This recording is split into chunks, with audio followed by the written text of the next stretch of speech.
Some streets seem peaceful, but peace depends on who's walking. Some judges wear robes but hide bias behind law. And sometimes all it takes is skin color to trigger suspicion. She was 16, bright, polite, a backpack filled with textbooks, a tutoring badge, and a Harvard acceptance letter. She wasn't loud, she wasn't lost. She was just heading home. But one man didn't like what he saw. He made one call. No questions, no hesitation, just flashing lights, cold cuffs, and public shame. They never asked her name. They never imagined who she might be. If they had, they would have known her brother is the United States Attorney General. Where are you watching from and what time is it right now? Tell us in the comments below. It was the kind of suburban afternoon that made everything seem safe by default, trees casting long shadows across clean sidewalks, wind chimes gently echoing from porches, and the faint hum of sprinklers ticking in well-manicured lawns. Danielle Price adjusted the weight of her backpack on one shoulder as she turned the final corner toward Birchwood Lane, letting the rhythm of her footsteps settle into the quiet hush that always followed after-school tutoring. She liked this part of the walk, the breeze brushing past the back of her neck, the smell of cut grass, the way the sun filtered through the canopy, like golden lace spread over the pavement. For just a moment, it felt like everything she'd worked so hard for was right in reach, tucked somewhere between the college brochures in her bag and the letter folded carefully in her inner pocket. She was 16, but in some ways felt twice that age, mature beyond her years, not by choice but by necessity. Her mother had passed 2 summers ago, and since then Danielle had stepped into roles that most girls her age never had to consider. She cooked, she budgeted, she studied, she listened closely whenever her older brother Malcolm called from D.C., soaking in his words like commandments from a faraway prophet. Stay focused, he'd always tell her. Don't let the noise distract you. Eyes on the goal. And she had. Straight A's National Honor Society volunteer, work at the community center every Tuesday and Thursday. Danielle was a planner, a quiet achiever, a girl who learned early on that being excellent wasn't a privilege, it was armor. She passed Mrs. Langford's house where 2 corgis barked from behind a white gate before quickly losing interest. The elderly woman herself was on the porch trimming dead leaves from a hanging plant and smiled when she saw Danielle. "You're out late today," she called gently. Danielle smiled back and said, "Had an extra session." Marcus finally got his long division. Mrs. Langford nodded with a proud little wave like she had something invested in Danielle's victories too. Interactions like that made Danielle feel grounded, like she belonged in this neighborhood even if the streets still whispered doubt behind every hedge.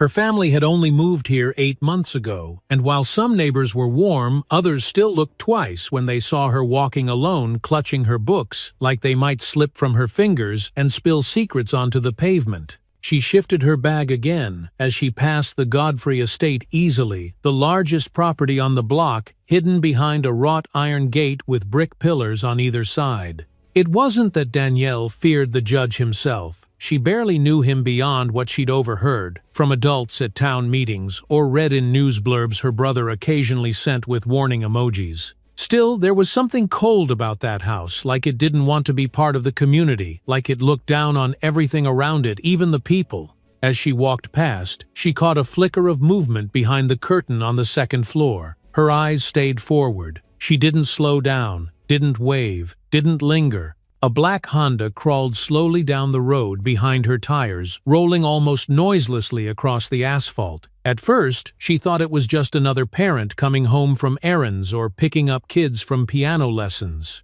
But the way it followed, not speeding, not stopping, made her stomach tight. She kept walking a bit more upright now, aware of every sound, the crunch of gravel under her shoes, the slight rustle of her jacket, the sound of her own breath as it sped up against her will. The car idled behind her for another block, before turning off into a side alley without a signal. She glanced back only once, but there was no license plate. She could catch only tinted windows and the faint reflection of her own nervous face. By the time she reached the corner of Alder and Birchwood, she let out a quiet sigh of relief. Home was 3 houses away, and the porch light had just flicked on, right on schedule. Her father had programmed it to do that as a reminder. "You're never walking into a dark house," he'd said when they moved in. Danielle loved that about him. Even in his grief, he had thought about the small things that made her feel safe. She was halfway across the crosswalk when a sharp voice called out behind her. "Hey, stop right there!" She turned instinctively confused, more than afraid until she saw the uniform. A deputy not from the local precinct, he was wearing a county badge, and walking toward her with one hand resting near his belt, the other pointing in her direction. "What are you doing on this street?" he asked, voice clipped, like he was already preparing for the worst. Danielle blinked, then spoke with the calm she had been taught since age 9. "I live here, sir. I'm just walking home." The deputy's eyes narrowed, from where she kept her hands visible and her voice steady. "From the community center. I tutor math and reading there every Tuesday and Thursday." He didn't respond at first, only reached for his radio. She heard the static click and a few coded numbers she didn't understand. "Can I see your ID?" he asked. Danielle nodded slowly, unzipping the front pocket of her backpack, praying he wouldn't mistake the movement for something it wasn't. She handed him her school ID with both hands.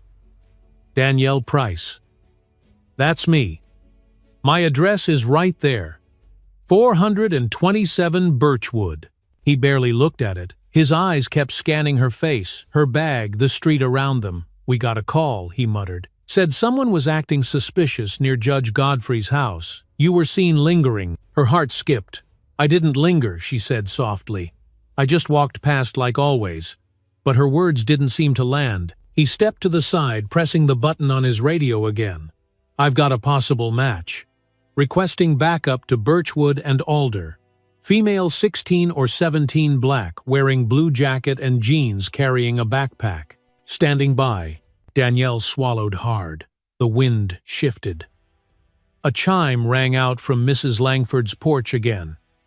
In the fading light, everything looked exactly the same, but nothing felt safe anymore. Danielle didn't run, didn't raise her voice, didn't question why a grown man in uniform was calling for backup over a teenager walking home. She'd heard too many stories, some whispered between classmates, others shouted on the evening news about how fast a misunderstanding could spiral when you were black alone and assumed guilty from the moment someone decided you didn't belong. She stood there quietly, feet still in the crosswalk, wind brushing her curls gently against her cheek, while the officer kept one hand near his holster like she might bolt at any second. She looked down the street toward her front porch, just barely visible between two parked SUVs. One step, maybe 25 feet, and she'd be in the safety of her own home keys in the locked dinner warming on the stove, and her father's voice humming through a gospel tune in the kitchen. But those 25 feet stretched longer than any distance she had ever walked, because now her path home had been blocked by something more rigid than concrete. It had been blocked by suspicion, and that was something you couldn't step around. Another patrol car rolled into view, lights off, engine low, and parked sideways, like it had every intention of staying a while. A second officer stepped out, older, heavier hair cropped close to the scalp, and eyes already narrowed like he'd made up his mind before asking a single question. "Is this her?" he asked, not looking at Danielle but at the younger deputy who had stopped her. "Yup, matches the description.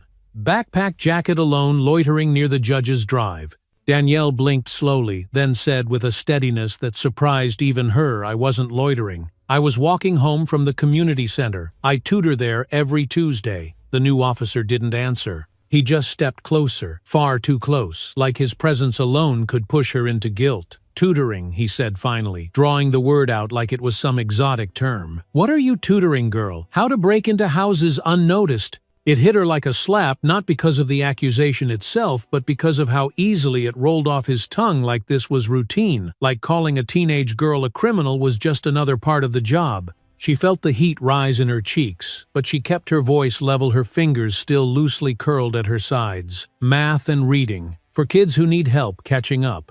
I have my ID if you want it."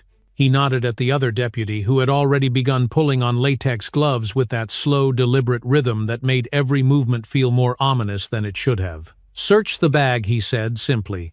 "Let's see if our tutor here brought any lesson plans or just a bunch of junk she picked up from someone's living room window." Danielle's breath caught just for a second as she unzipped her backpack herself and began pulling things out.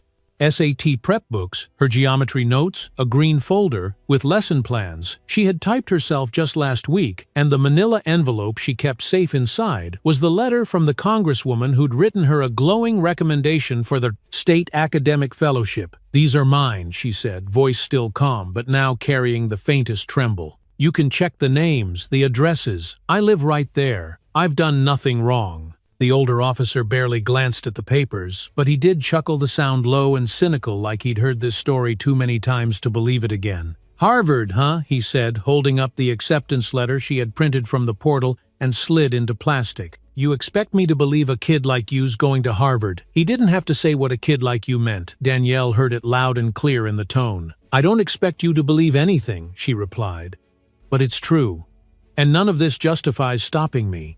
Her words hung in the air, not defiant, not angry, just tired, heavy, and heartbreakingly matter-of-fact. The wind picked up slightly, rustling the bushes near the Godfrey gate, which remained shut and silent, though somewhere behind its cameras a pair of unseen eyes was likely watching every second unfold. What Danielle didn't know, what she couldn't have known, was that Judge Alan R. Godfrey was at that very moment seated in a dark leather chair in his upstairs study, sipping scotch and watching his perimeter cameras on a mounted monitor. He had been watching since he first saw her walk by. He didn't recognize her, didn't bother to ask anyone who she was, didn't knock on a neighbor's door to inquire. He had simply picked up the phone, dialed a direct line to the local sheriff's office, and said the words that set everything in motion. "There's a young woman hanging around outside. Doesn't live here. Looks suspicious." Those 3 sentences were all it took. He didn't mention that she hadn't stepped onto his property. He didn't admit that she had walked by without so much as glancing at the house. He didn't care that her name was Danielle Price, that she tutored kids in the community, that she lived 2 blocks away in a house her father had purchased legally, proudly with the savings from 25 years of working public defense cases. Because Judge Godfrey didn't see any of that. What he saw was a silhouette, a skin tone, and a presence he didn't recognize, and to him, that was enough. Back on the sidewalk, Danielle stood with her arms crossed over her chest, not in defiance, but as a small gesture of comfort. She looked from one officer to the other and asked, "Am I being detained?" The younger one looked uneasy for the first time. "We're just asking questions. You don't have to be nervous." She nodded slowly. "Then I'd like to go home now." The older one stepped forward again. "Not yet," he said firmly. "We're waiting for a supervisor. You just stay right there." The sky had darkened without her noticing. Porch lights blinked on in the distance. She thought of her father probably setting the table, probably wondering why she hadn't walked through the door yet. She imagined his worried face, the way he'd check his phone and see no messages, then look at the clock, then finally step onto the porch and scan the sidewalk with quiet panic. Danielle's fingers itched to reach for her phone to call home to explain, but she knew better. The moment she made a sudden move, even something as innocent as pulling out a phone, they'd say she was resisting. They always did. So she stood still under the slowly dimming sky, alone but composed, while strangers searched her bag and judged her future by the color of her skin, and somewhere behind a camera, a judge who swore to uphold justice was silently writing opening lines of her undoing. The first neighbor to speak up wasn't the loudest, but her voice cut through the air with the clarity of someone who had nothing to prove and everything to protect. Mrs. Langford had lived on Birchwood Lane for over 40 years, long enough to know every face, every mailbox, every child that played hopscotch on the sidewalks during summer breaks. She stepped off her porch slowly, wearing a lavender gardening apron and soft shoes that didn't make a sound as they crossed the concrete. "Excuse me, officers," she called out, her voice trembling slightly, not from fear but from disbelief. "That young lady lives in this neighborhood. Her name's Danielle. She tutors my grandson every week." The younger deputy turned toward her briefly, his expression unreadable under the dull porch light that cast strange shadows across his face. "Ma'am, we're handling an active investigation. Please return to your home." His tone wasn't angry, but it carried the weight of dismissal, the kind that wrapped itself in false professionalism and ignored the humanity it brushed aside. Mrs. Langford didn't move. "You're making a mistake," she said, her hands pressed together in front of her chest like she was offering a prayer. "She's a good girl, always polite, never caused a second of trouble in her life. Danielle glanced at her, not with panic, but with something harder to define. Something like gratitude tangled up with shame. The kind of expression people wear when they're embarrassed to need help, but too afraid to speak on their own behalf. From across the street, another voice joined in, this one deeper, steadier, carrying the gravel of age and concern. "That's Price's girl," said Mr. Delaney, a retired school counselor who still walked his dog along Birchwood every morning at 6. He stood on his porch now, with a hand resting gently on the railing, watching the scene unfold, with the quiet heartbreak of someone who had seen this sort of thing too many times before. "I remember her from last year's block party," he added. "Sharp kid. Got into some Ivy League school, if I recall." Danielle's throat tightened. She had never craved attention, never asked to be the subject of anyone's admiration, but now that admiration had become her lifeline, and that was a feeling she didn't quite know what to do with. She remained still, her arms at her sides, her bag still unzipped from the earlier search. A page from her tutoring notes fluttered slightly in the breeze, then settled near her shoe, as if the wind itself had paused to bear witness. The older officer, still standing squarely in front of her like she was a suspect and not a student, shifted his weight and reached for his radio again. "Situation escalating," he said into the mic. "Crowd forming. Requesting additional units for support." His words weren't hostile, but they reframed reality in a way that made Danielle's skin crawl. Suddenly concerned neighbors weren't neighbors, they were a crowd. Questions weren't questions, they were signs of escalation. And Danielle herself wasn't a young girl anymore, she had become a problem, a disruption, something that required control. More people emerged one by one, drawn by the soft murmurs and the flashing lights that began to reflect off parked cars and living room windows. Mr. and Mrs. Hargrove stepped out in matching slippers, holding cups of tea that had gone forgotten in the tension. Their teenage daughter Hannah stood beside them with a phone clutched tightly in her hand, recording silently with wide eyes. A small voice from somewhere behind whispered, "What's happening?" and someone answered quietly, "They're arresting that tutor girl." Danielle shifted slightly, just enough to meet the eyes of Mrs. Henderson, who stood further down the block, holding her youngest child on her hip. Her voice, always warm and soothing during tutoring pickups, was now tight with disbelief. "Officers," she called gently, "you must have the wrong person. Danielle's been helping my boys after school for months. She's never caused trouble. Never." The older officer looked up at her, then back at Danielle, but his stance didn't change. "Ma'am," he said flatly, "we've received a report from a credible source. That's what we're responding to." Danielle wanted to scream. Not because she was angry, though she was, but because the word credible burned in her chest like acid. Credible.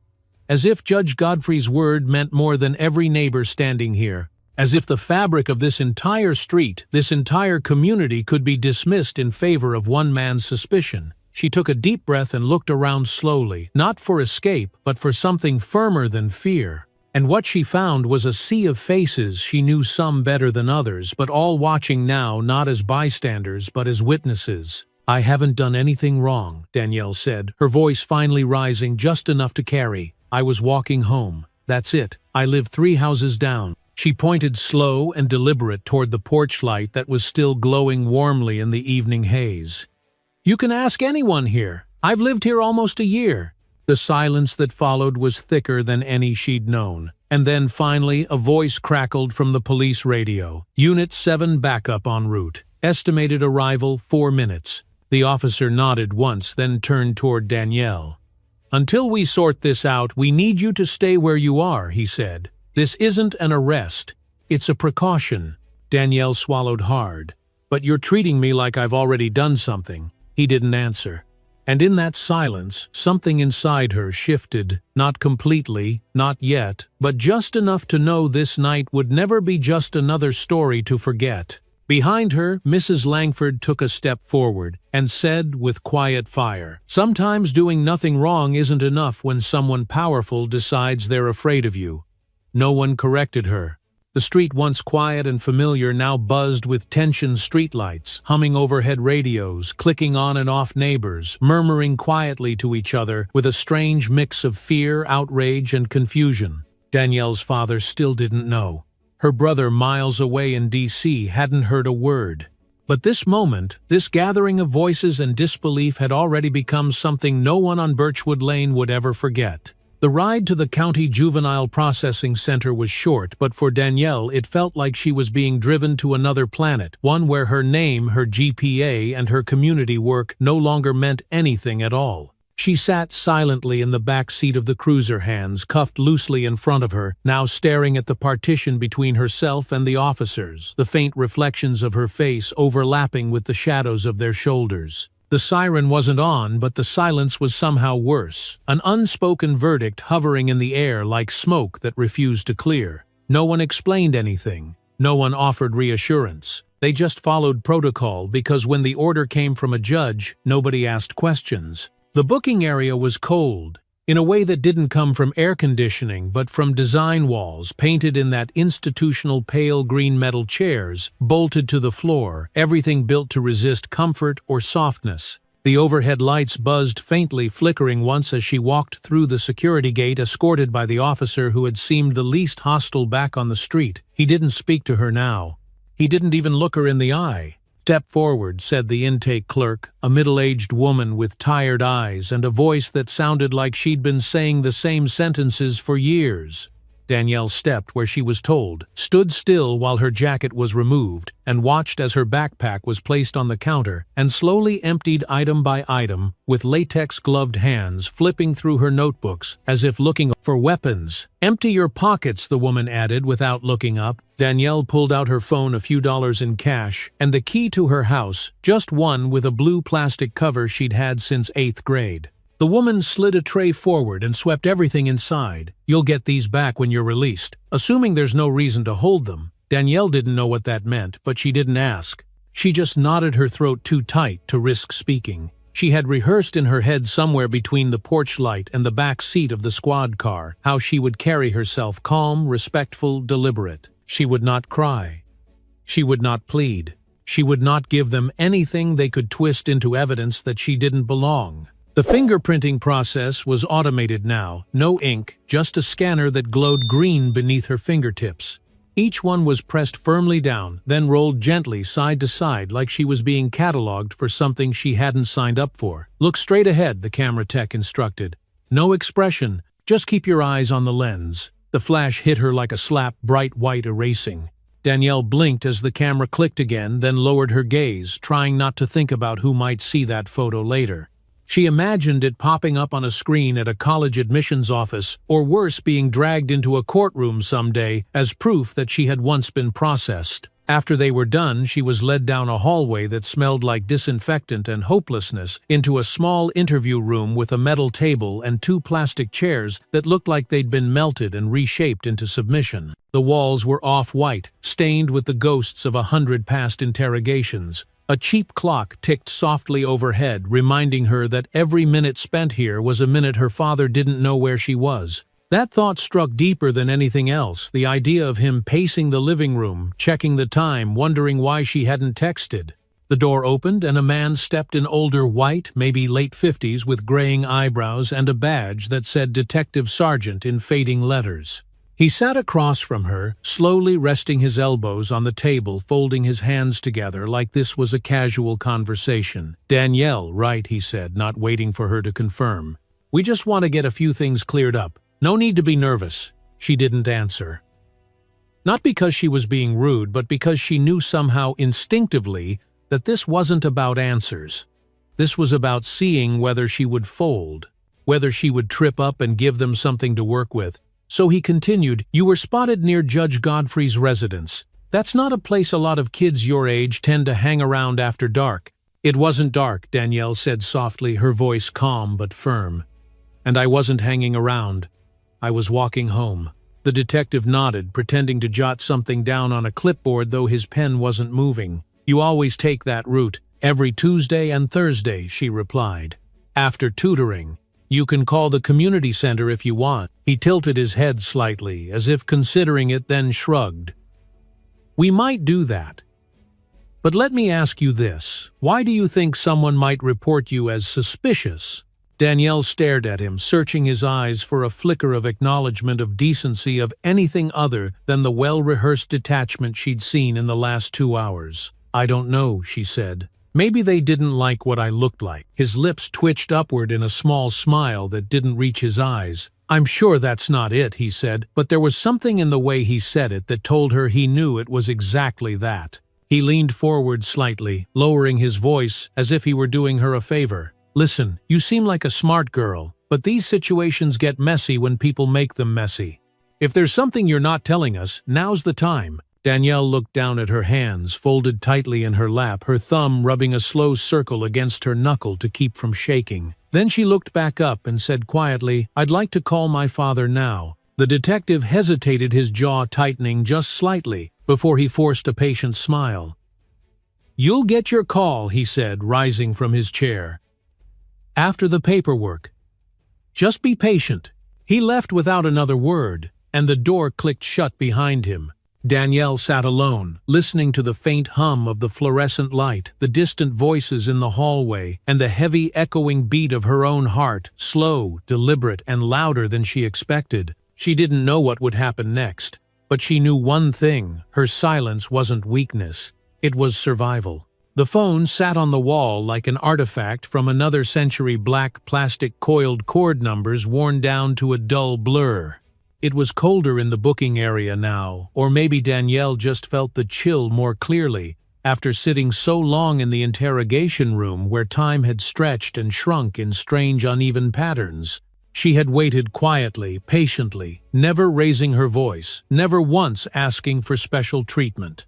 But now that they'd said she could finally make a call, her legs felt weak, her fingers trembled, and she wasn't entirely sure if her voice would hold. The officer who led her out, Martinez, she thought his name was, didn't speak, but his posture had shifted slightly since earlier. Not softer exactly, but no longer as rigid. Maybe he'd seen something in the paperwork, maybe someone had whispered in his ear, or maybe he was just tired of the weight in the air. Either way, he stood back as she reached for the phone and gave her space, pretending to look at the logbook while clearly listening for every word. She picked up the receiver, slowly pressing it to her ear, and dialing each number with deliberate care, her thumb pausing just a beat longer between each one. She had known this number by heart since she was 8, back when Malcolm was still in law school, and told her half-joking, if the world ever flips upside down, this is the number you call.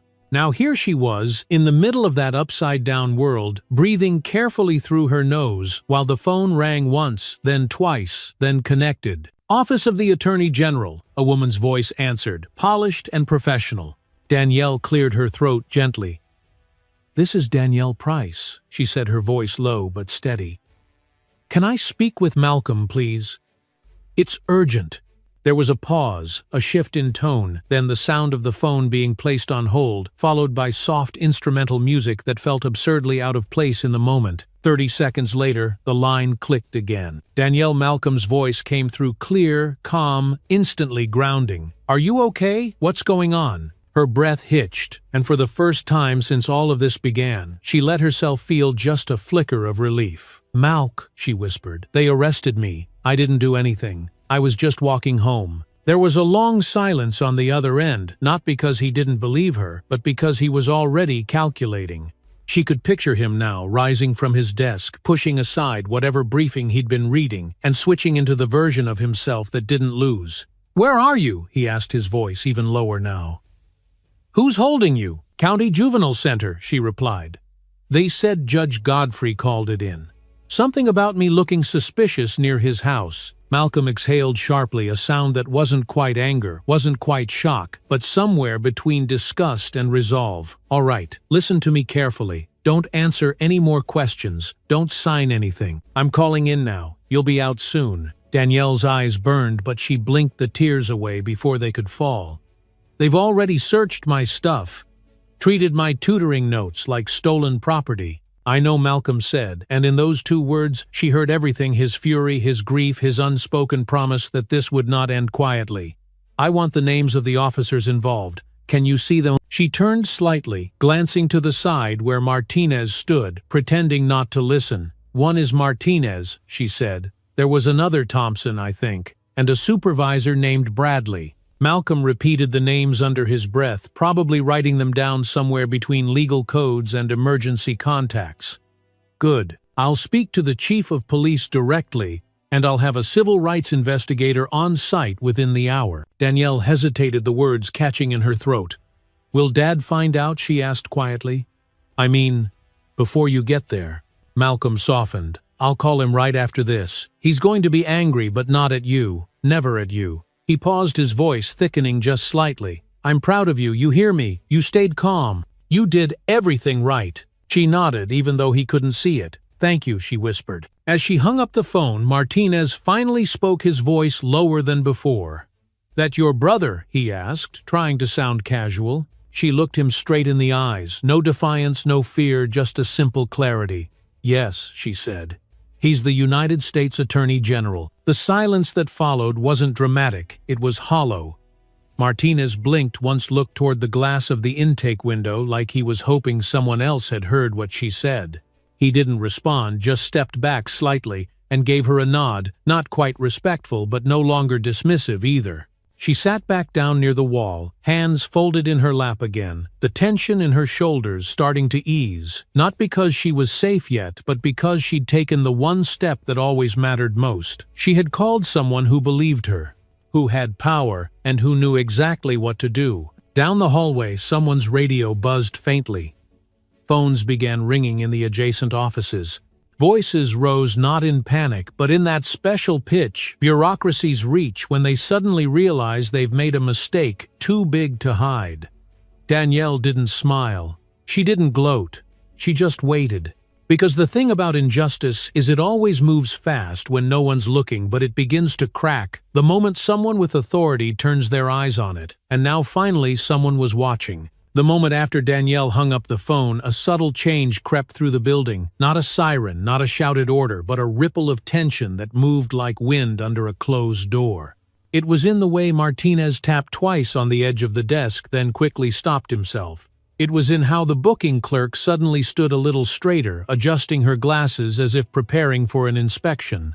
It was in the silence between words, where too much information seemed to pass in glances alone. Something had shifted, and everyone seemed to sense it. Sergeant Bradley, who had been reviewing intake reports in the next room, received a buzz on his desk phone and answered with the gruff indifference of a man who rarely expected news worth hearing. But within seconds of hearing the name Attorney General Malcolm Price, his eyebrows rose, his hand gripped the receiver tighter, and he sat forward in his chair like someone had just opened a window in the middle of a storm. Say that again, he asked, his voice dropping an octave. Are you sure it's that Malcolm Price? The voice on the other end didn't stutter. Yes, sir. The girl's his sister. He's already spoken to her. And he's made calls. That was all it took. Bradley stood up abruptly, knocking a paper cup of lukewarm coffee onto his stack of reports. He didn't bother cleaning it. He just muttered, "Damn it," under his breath, and walked straight out into the hallway, past the holding rooms, and past Martinez, who barely met his eye as he passed. Danielle, still seated in the plastic chair near the wall, noticed the change immediately. The way footsteps became quicker, more purposeful. The way voices lowered when her name was mentioned, as if suddenly she were no longer just a girl in the system, but someone the system had mishandled. She sat still, her hands folded neatly in her lap, her back straight, her chin steady. Not defiant, just present, just aware. Inside the administrative wing, Bradley met with two senior officers behind closed doors, voices muffled but urgent. They were no longer discussing paperwork or shift schedules. They were assessing damage. "Do we have body cam footage from the initial stop?" one of them asked. "Yes, from both Martinez and Thompson," someone replied, "and it's already been uploaded to the secure server. IT has the original files." Bradley swore under his breath again, the kind of hissed frustration that came not from regret but from being caught. He knew the footage wouldn't show Danielle resisting. It wouldn't show her making threats, or running, or lying. It would show a quiet, well-spoken teenager, compliant and calm, being interrogated in her own neighborhood based on nothing but the way she looked. "How long until Internal Affairs gets wind of this?" he asked, though he already knew the answer. "Too late," came the reply. "The chief just got a call. Directly from DC, they're requesting logs, transcripts, everything.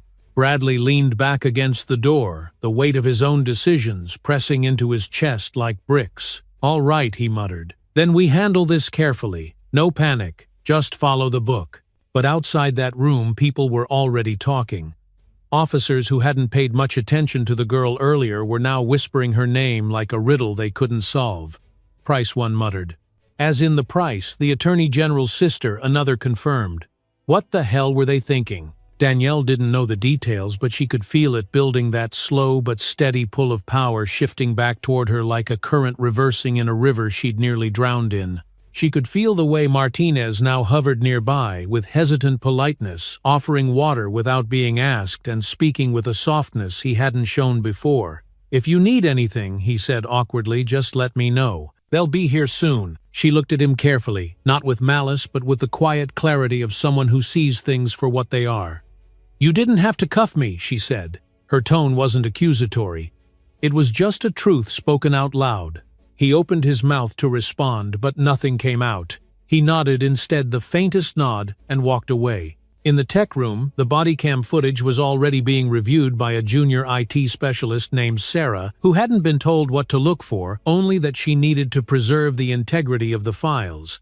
But as she watched the arrest unfold, Danielle standing calmly on the sidewalk, the officers pressing, accusing, dismissing, she paused the video more than once. "This doesn't look good," she muttered almost to herself. "Not at all." By the time Malcolm Price's team arrived, 3 attorneys and a federal liaison in suits that didn't wrinkle and expressions that didn't flinch, everyone in the building knew the stakes had changed. They walked in not with anger but with purpose, the kind of practiced calm that precedes storms in courtrooms and Senate chambers alike. Danielle was led into a conference room that smelled faintly of old coffee and new fear. When the door opened and she saw her brother standing there, calm, composed, and already reviewing a folder of documents, something inside her finally let go.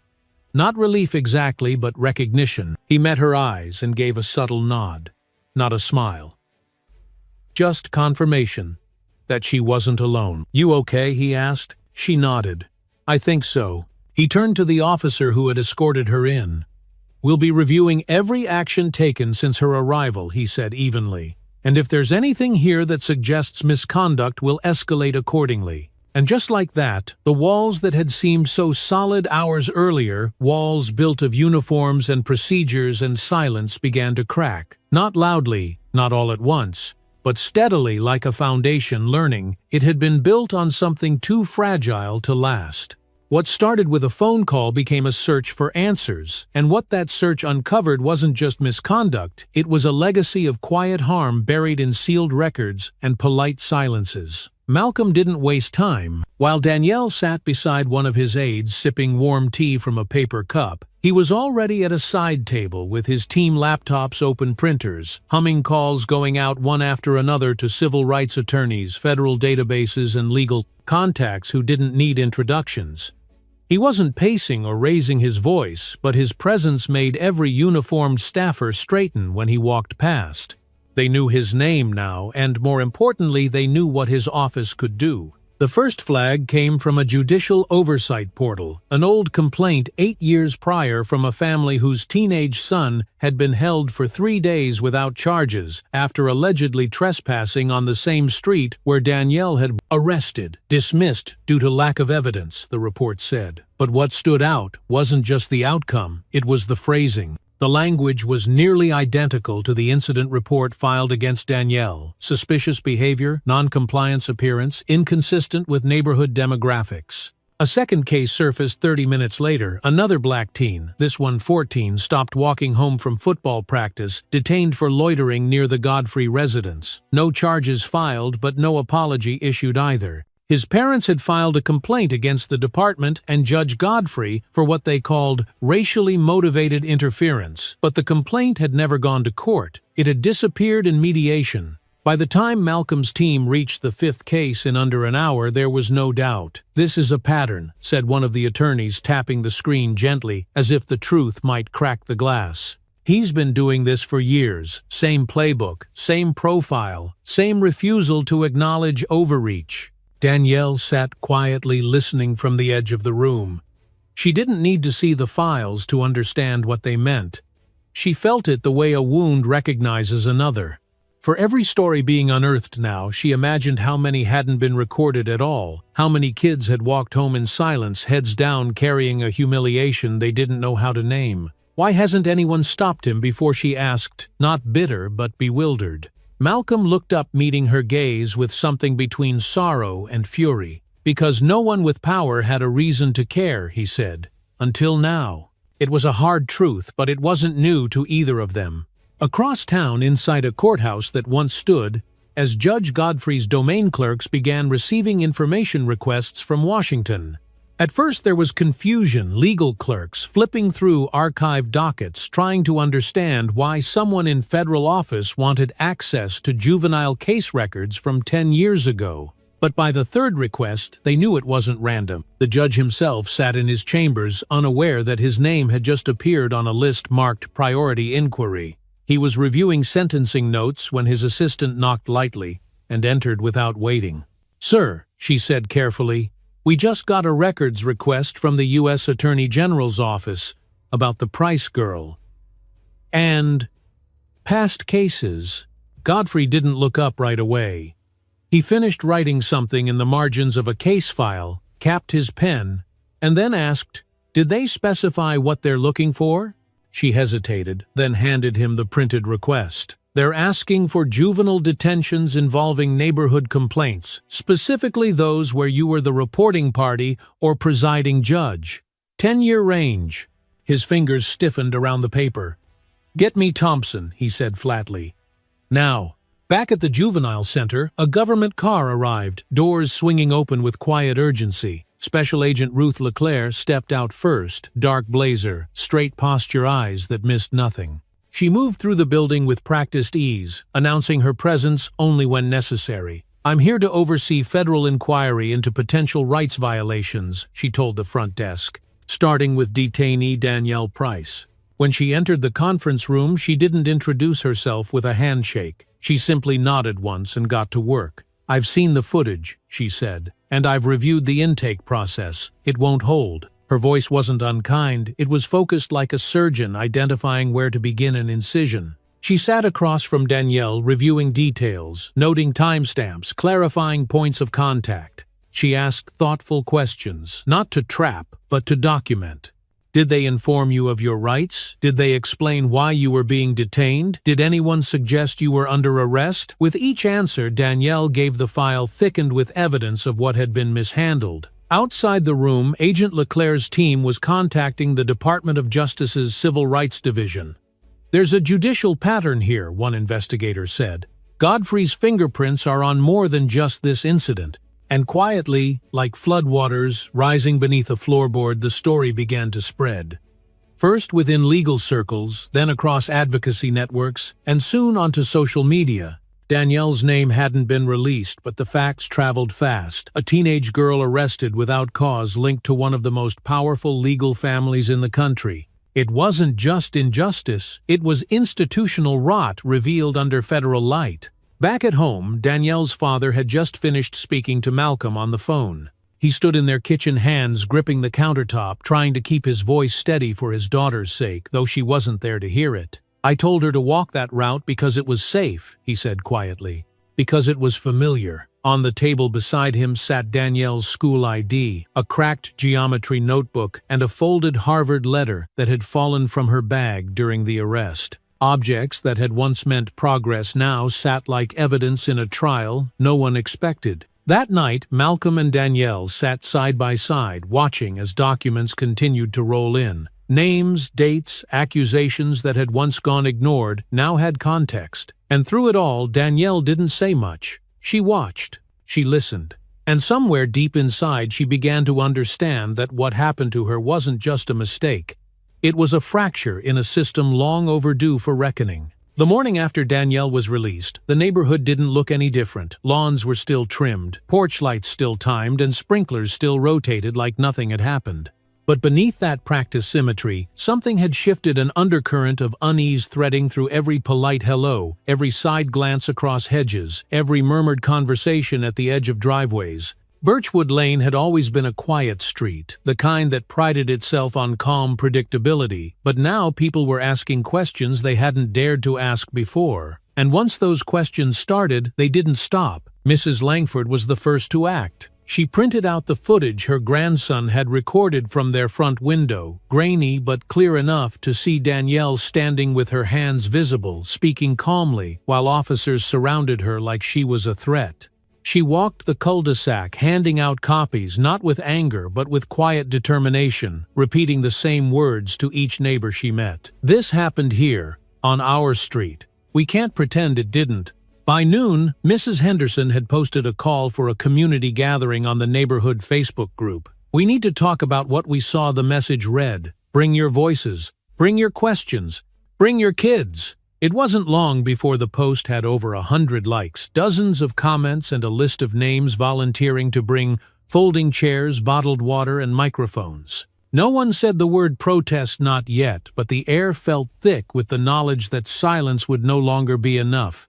Danielle wasn't sure if she should go. She sat at the dining table, tracing the edge of her water glass, while her father read the invitation aloud. The house smelled like sage and coffee, the morning light warming the walls, but her chest still felt heavy, like her body hadn't gotten the message that she was safe again. "You don't have to do anything," her father said gently. "You've already been through enough." Danielle looked up at him, her voice soft. "But I don't want someone else to go through it next." He nodded, the kind of nod that held pride and worry in equal measure. That afternoon, just before sunset, people began gathering in the small park at the end of Birchwood, the one where toddlers usually waddled after soccer balls and teenagers snuck snacks during late-night walks. But this time there were no games, no laughter, just rows of lawn chairs, neighbors standing in circles, and a single wooden platform borrowed from the community center that served as a makeshift stage. Danielle stood off to the side with her father, not sure where to look until she heard someone call her name. It was Mr. Delaney, the retired school counselor, holding a clipboard and gesturing for her to join him near the front. "You don't have to speak," he said, his voice steady. "But if you want to, we're ready to listen." Her heart beat harder in her chest as she walked toward the platform, each step feeling both too loud and not loud enough. She hadn't prepared a speech. She hadn't written anything down. But when she stepped up and faced the crowd, neighbors, classmates, teachers, even a few officers standing quietly at the edge, her voice came without hesitation. "I didn't expect this." She began, her eyes scanning the faces in front of her. "I didn't expect to become a story. I just wanted to go home." She paused, letting the weight of that sentence settle. "I've lived here almost a year. I've tutored your children. I've smiled and waved and done everything to fit in, because that's what we're taught, to blend in, to be excellent, to never give anyone a reason to be afraid of us." Her voice didn't tremble. It deepened. "But sometimes it doesn't matter how excellent you are. Sometimes someone sees your skin before they see your face, and they decide you're a threat.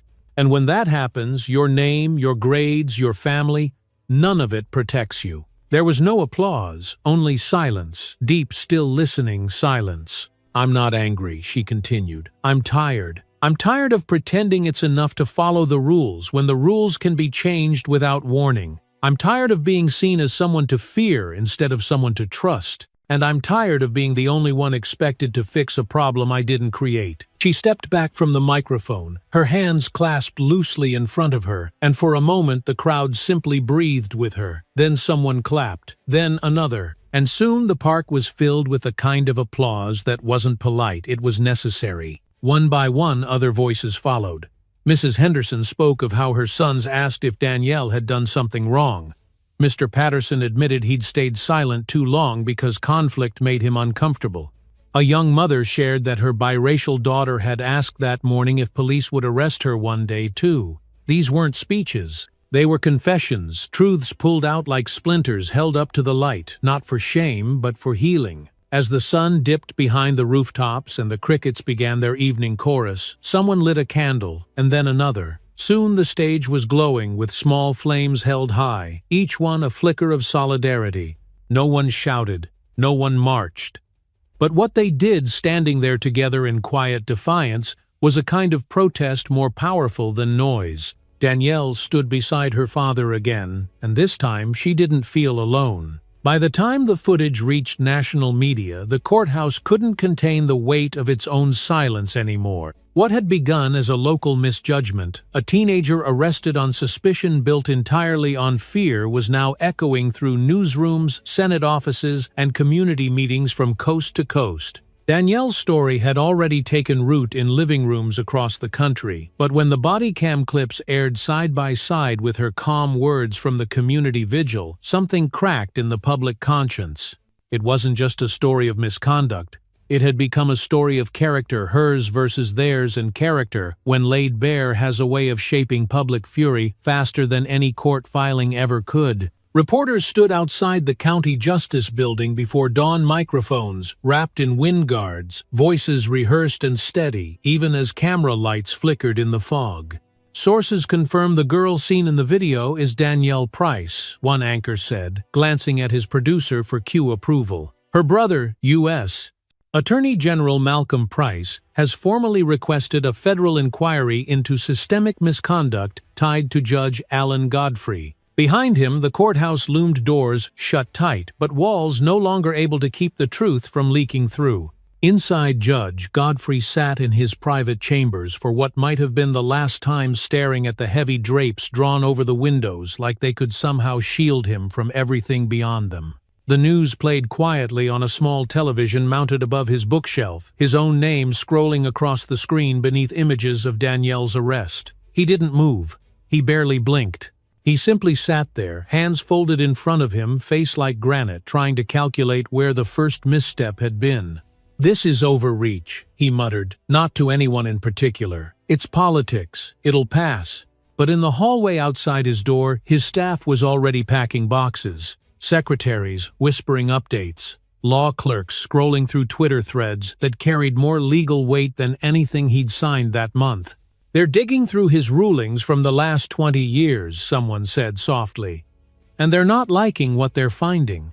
At the Department of Justice, Malcolm stood in a conference room overlooking Pennsylvania Avenue, arms crossed, jaw set, listening as his team briefed him on the rising tide of evidence. "We've confirmed 8 juvenile detentions tied to unsubstantiated complaints near the Godfrey property," one aide said, "all involving Black or Latino teenagers. 0 convictions. All dropped quietly." Another added, "His sentencing history's disproportionate, too particularly harsh on young men of color, even for minor offenses. And there's a pattern of dismissing civil complaints before they reached hearing." Malcolm didn't respond right away. He was watching Danielle's face on the monitor, frozen mid-sentence from the vigil the night before, candlelight flickering in her eyes. He remembered holding her as a toddler, helping her learn to tie her shoes, sitting in the back of the school auditorium the day she won her first academic award. He remembered telling her, "Do everything right and the system will treat you fairly." Now he felt that sentence like a bruise pressing deep into his ribs.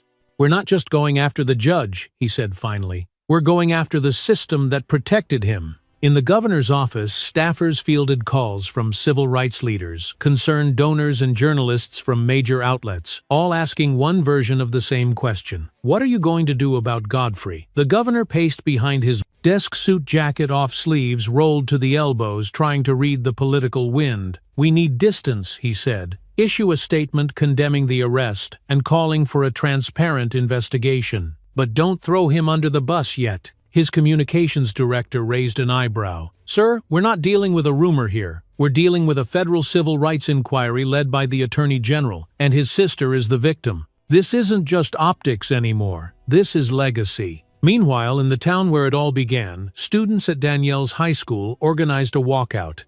At exactly 10:00 a.m., over 300 kids stood up from their desks and marched quietly out into the courtyard, many of them holding handwritten signs, "I am Danielle. Walking home shouldn't be a crime. Justice can't be silent." The faculty didn't stop them. Some joined.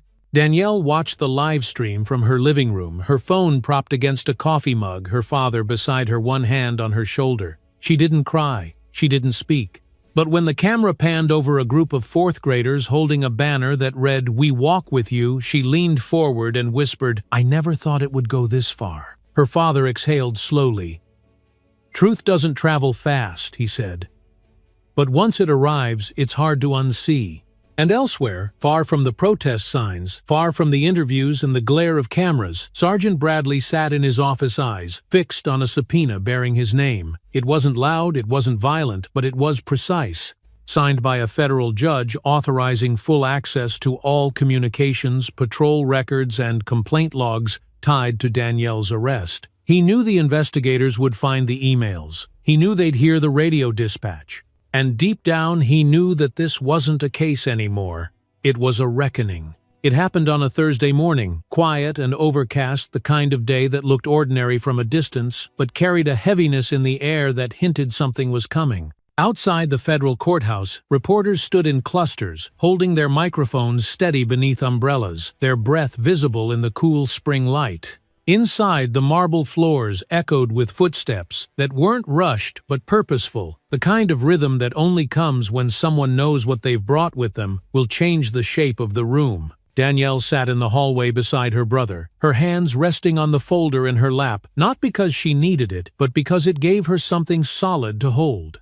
Across from her, people passed with coffee cups and court files, glancing at her without quite meeting her eyes, as though unsure whether to see her as a victim or a symbol, or maybe both. Malcolm sat beside her, his posture relaxed, but alert, one leg crossed over the other, phone on silent in his palm. "They'll read the charges today," he said softly. "It's procedural, but it's real. The judge will unseal the indictment, and then the timeline begins." Danielle nodded, not because she didn't understand, but because she didn't trust her voice yet. She'd been composed for so long through the nights of interviews, the community meetings, the depositions, but something about the gravity of a courtroom, the formality of justice in motion, made her feel both taller and smaller at the same time. She wasn't sure if it was pride, fear, or both. In the next room, the grand jury had already done its work. After weeks of reviewing testimony, examining footage, and connecting the long, unbroken thread of misconduct, they'd returned with a federal indictment, 6 counts in total.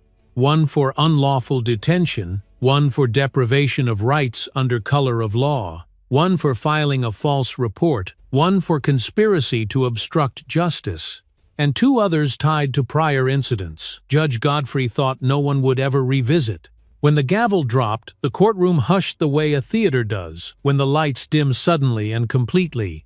The magistrate, a tall woman with silver streaks in her hair and the calm voice of someone who had presided over more than her share of disappointments, read the charges slowly, giving each word enough space to be heard. "The United States of America versus Alan Richard Godfrey," she said, the name echoing softly in the chamber. Danielle didn't flinch. She didn't look at him. She focused on the sound of her own breathing, the rhythm of her heartbeat in her ears, and the steady warmth of her brother's presence beside her. Malcolm leaned slightly toward her and whispered, "That sound, that's accountability knocking, and it's about time." Godfrey sat with his attorneys at the defense table, shoulders, stiff lips pressed thin. He looked older than he had 2 weeks ago, his face a shade paler, the confident line of his jaw replaced by something more brittle. When the judge asked for a plea, his lawyer stood and answered for him, voice flat, "Not guilty on all counts." The room didn't react. The people didn't shout. But the silence that followed that plea wasn't passive. It was a reckoning held just beneath the surface. Because everyone in that room had seen the videos. Everyone had read the transcripts. And everyone knew the plea wasn't a denial, it was a delay. Outside, the news hit in waves. The Department of Justice released a statement confirming that the indictment reflected a pattern of racially motivated abuse of authority by a sitting judge whose behavior demonstrated a sustained disregard for constitutional protections. Civil rights organizations praised the decision, calling it historic but overdue. Commentators debated whether the charges went far enough. But in households across the country, parents sat their children down and said, "This is why we speak up. This is why it matters." That afternoon, Danielle walked past a row of reporters on her way out of the courthouse, their cameras clicking like insects, their questions fast but not aggressive. "Miss Price, do you feel vindicated? How does it feel to see the man who arrested you in handcuffs?" She didn't stop to answer, didn't raise her voice, didn't look for the lens. She just said one sentence as she passed. "This isn't the end. It's the beginning." Later, in a quiet meeting room 2 floors above, Malcolm debriefed with the federal attorneys, their jackets draped over chairs, sleeves rolled up, coffee growing cold on the table. They mapped out next steps, pre-trial motions, discovery requests, witness protections. One of them, a younger attorney with a quiet intensity, looked at Danielle and said, "You did more than most adults ever managed to do in their lifetime.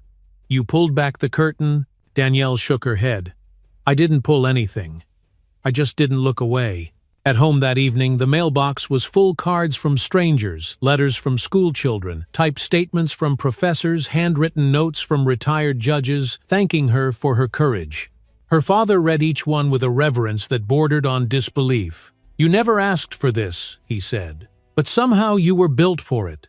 She sat at the kitchen table, the light above her humming softly, a cup of tea growing cold in front of her, and stared at the front page of the newspaper lying beside her plate. Her name wasn't in bold, his was, but her face was the one beneath the headline. And for the first time she didn't feel fear when she saw it, because the truth had been spoken officially out loud and under oath. And no matter how long the trial would take, or how many defenses would be offered, or how many loopholes they might try to squeeze through, this moment could not be undone. It was written in the court record now. And court records don't forget. The courtroom was quiet the day the verdict came down, not the kind of quiet that feels like peace, but the kind that feels like breath being held. Every seat in the gallery was filled, and yet no one spoke, not even in whispers, as the jury re-entered. The walls, pale and unadorned, seemed to stretch taller somehow, absorbing the weight of everything that had led to this moment. The only sounds were the soft shuffle of polished shoes on linoleum and the distant hum of fluorescent lights, which buzzed gently like a warning too late to matter.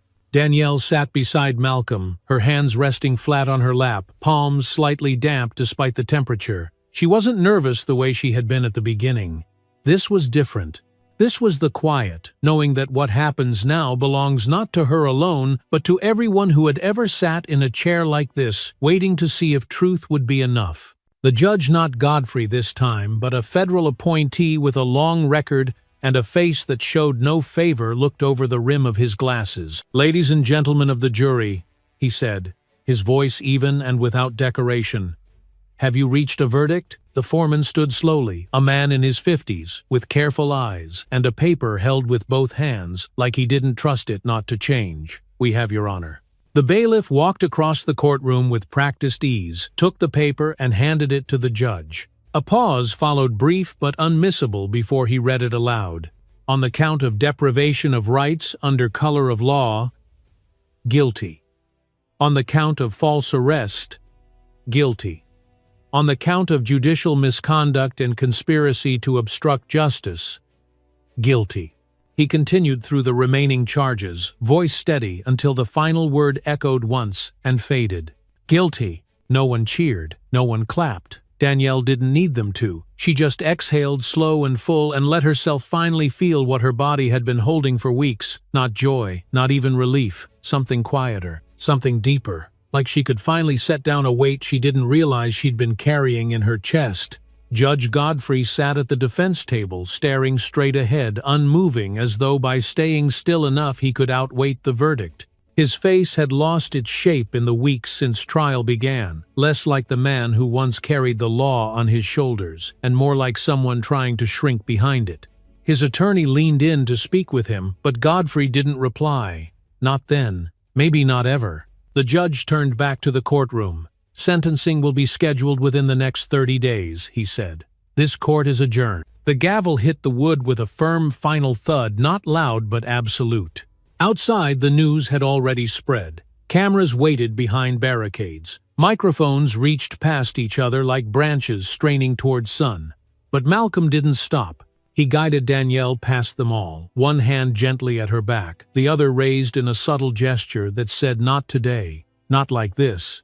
They walked to the car in silence, the kind that says everything without speaking. When they were inside and the doors were shut, Danielle finally looked at her brother. "Do you think it'll change anything?" she asked.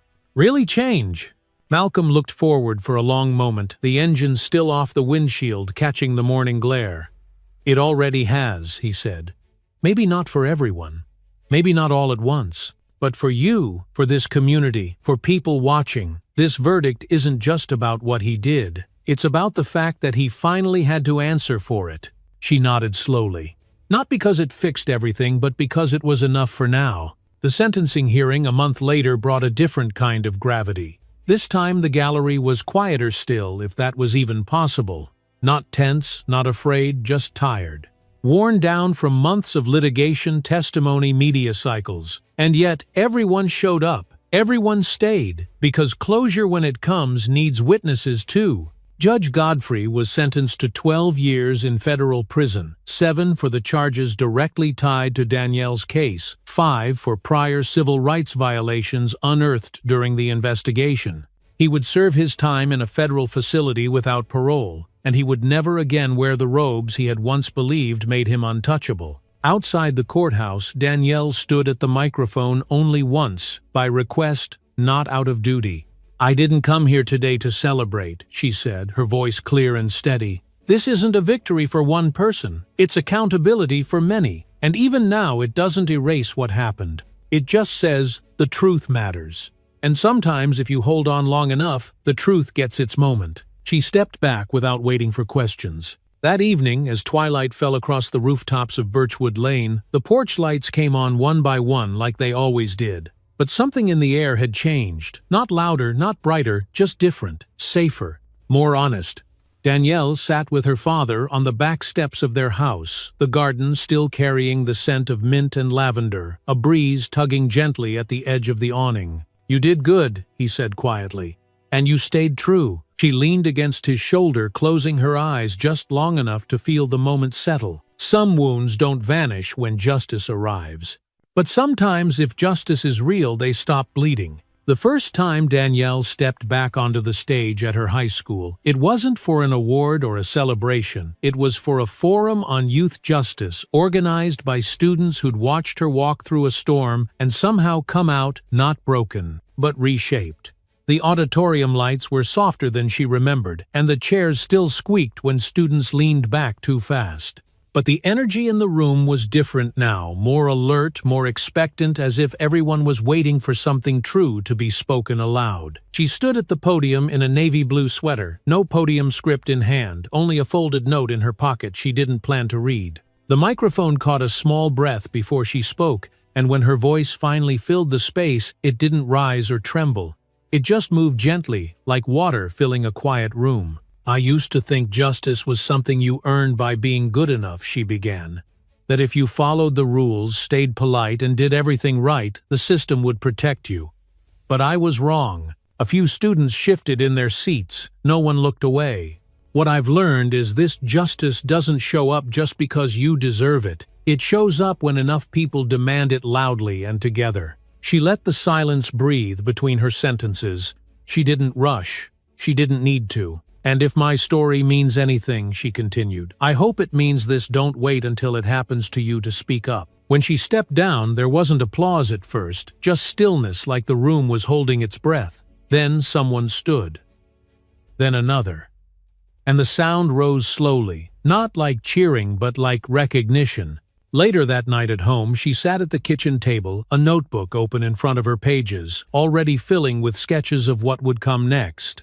Not essays or college applications, those were already done, but ideas for something bigger. A program. A curriculum. A space where kids her age could learn what their rights actually were and how to use their voices before the world tried to quiet them. Her father passed by and paused in the doorway, watching her scribble something in the margin. "You planning another revolution?" he asked, half smiling. She looked up, pen still in hand. "Just trying to make sure what happened to me isn't the end of the story."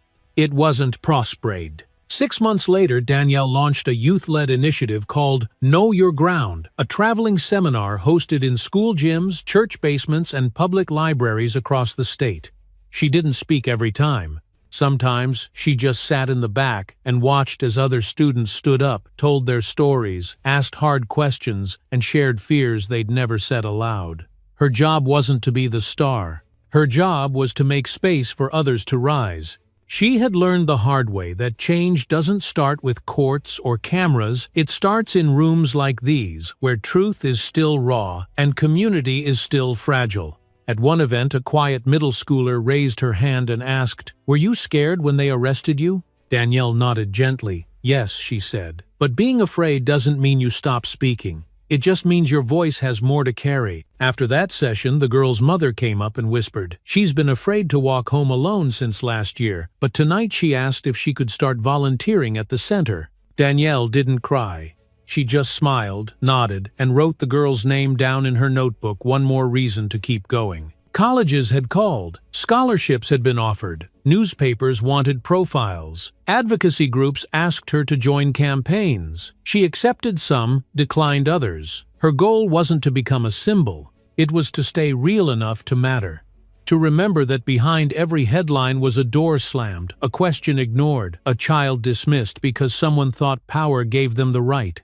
One evening, as fall settled in, and the sky turned dusky earlier than expected, Danielle walked the same path she had taken the day she was arrested. Same street, same trees, same crack in the sidewalk, near Mrs. Langford's hydrangeas. Except this time she wasn't watching for patrol cars. She was watching for moments of peace of memory, tracing the life that had grown around the wound. When she reached her old front porch, she sat on the steps, pulled out her phone, and reread a message from a student in another town. "Because of you, I finally stood up to my principal when she told me to stop making everything about race. Thank you." She looked up at the sky, purple, now streaked with the last orange threads of daylight, and whispered to herself, "Keep going." Because even when justice comes, the mission doesn't end, it just begins. What happened to Danielle wasn't just about one arrest, it was about the power of one voice, refusing to be silenced. It reminded us that justice isn't automatic.